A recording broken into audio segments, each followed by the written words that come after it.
एक बार नंदू नाम के जुलाहे के सब उपकरण जो कपड़ा बुनने के काम आते थे टूट गए। उपकरणों को फिर बनाने के लिए लकड़ी की ज़रूरत थी। लकड़ी काटने की कुल्हाड़ी लेकर वह समुद्र तट पर स्थित वन की ओर चल दिया। समुद्र के किनारे पहुंचकर उसने एक वृक्ष देखा और सोचा कि इसकी लकड़ी से उसके सब उपकरण बन जाएंगे। यह सोचकर वृक्ष के तने में वह कुल्हाड़ी मारने को ही था कि वृक्ष की शाखा पर बैठे हुए एक देव ने उसे कहा, मैं इस वृक्ष पर आनंद से रहता हूँ और समुद्र की शीतल हवा का आनंद लेता हूँ। तुम्हें इस वृक्ष को काटना उचित नहीं। दूसरे के सुख को छीनने वाला कभी सुखी नहीं होता। जुलाहे ने कहा, मैं भी लाचार हूँ। लकड़ी के बिना मेरे उपकरण नहीं बनेंगे। कपड़ा नहीं बुना जाएगा जिससे मेरे परिवार वाले भूखे मर जाएंगे। इसलिए अच्छा यही है कि तुम किसी और वृक्ष का आसरा लो। मैं इस वृक्ष की शाखाएं काटने को विवश हूँ। देव ने कहा, नंदू, मैं तुम्हारे उत्तर से प्रसन्न हूँ। तुम कोई भी एक वर मांग लो, मैं उसे पूरा करूँगा। केवल इस वृक्ष को मत काटो।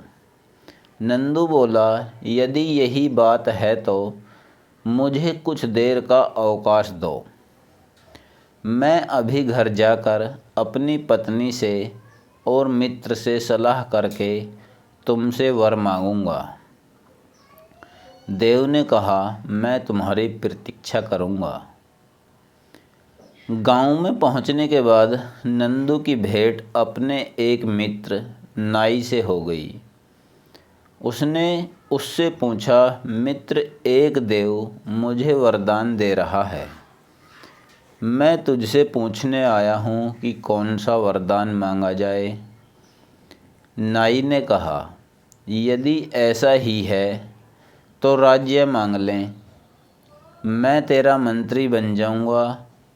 हम सुख से रहेंगे। तब नंदू ने अपनी पत्नी से सलाह लेने की बात, वरदान का निश्चय करने की बात नाई से कही।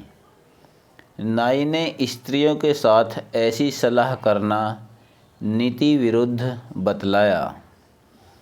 उसने सम्मति दी कि स्त्रियां प्राय स्वार्थ परायणा होती हैं।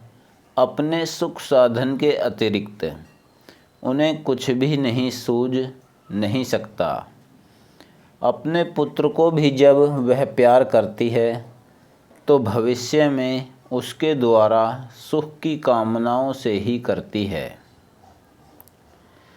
नंदू ने फिर भी पत्नी की सलाह किए बिना कुछ भी न करने का विचार प्रकट किया। घर पहुंचकर वह पत्नी से बोला, आज मुझे एक देव मिला है। वह एक वरदान देने को कह रहा है। नाई की सलाह है कि राज्य मांग लिया जाए। तू बता कि कौन सी चीज़ मांगी जाए। पत्नी ने उत्तर दिया, राज्य शासन का काम बहुत बड़ा जिम्मेदारी का पद है। लड़ाई झगड़ों से ही राजा को अवकाश नहीं मिलता। राज मुकुट कांटों का ताज होता है। ऐसे राज्य से क्या अभिप्राय जो सुख न दे। नंदू ने कहा, प्रिय, तुम्हारी बात सच है। राजा राम को और राजा नल को भी राज्य प्राप्ति के बाद कोई सुख नहीं मिला था। हमें भी कैसे मिल सकता है। किंतु प्रश्न यह है कि राज्य न मांगा जाए तो क्या मांगा जाए।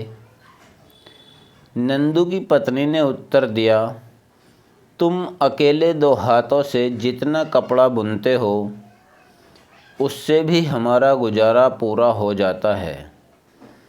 यदि तुम्हारे हाथ 2 की जगह 4 हों और सिर भी 1 की जगह 2 हों तो कितना अच्छा हो। तब हमारे पास आज की अपेक्षा दुगना कपड़ा हो जाएगा। इससे समाज में हमारा मान बढ़ेगा। नंदू को पत्नी की बात जच गई। समुद्र तट पर जाकर वह देव से बोला, यदि आप वर देना ही चाहते हैं तो यह वर दो कि मैं 4 हाथ और 2 सिर वाला हो जाऊं। नंदू के कहने के साथ ही उसका वर पूरा हो गया। उसके 2 सिर और 4 हाथ हो गए। किंतु इस बदली हालत में जब वह गांव में आया तो लोगों ने उसे राक्षस समझ लिया और राक्षस राक्षस कहकर सब उस पर टूट पड़े। लोगों ने पत्थरों से इतना मारा कि वह वहीं मर गया। सीख: अगर अपने पास बुद्धि न हो तो मित्रों की सलाह ही मान लेनी चाहिए।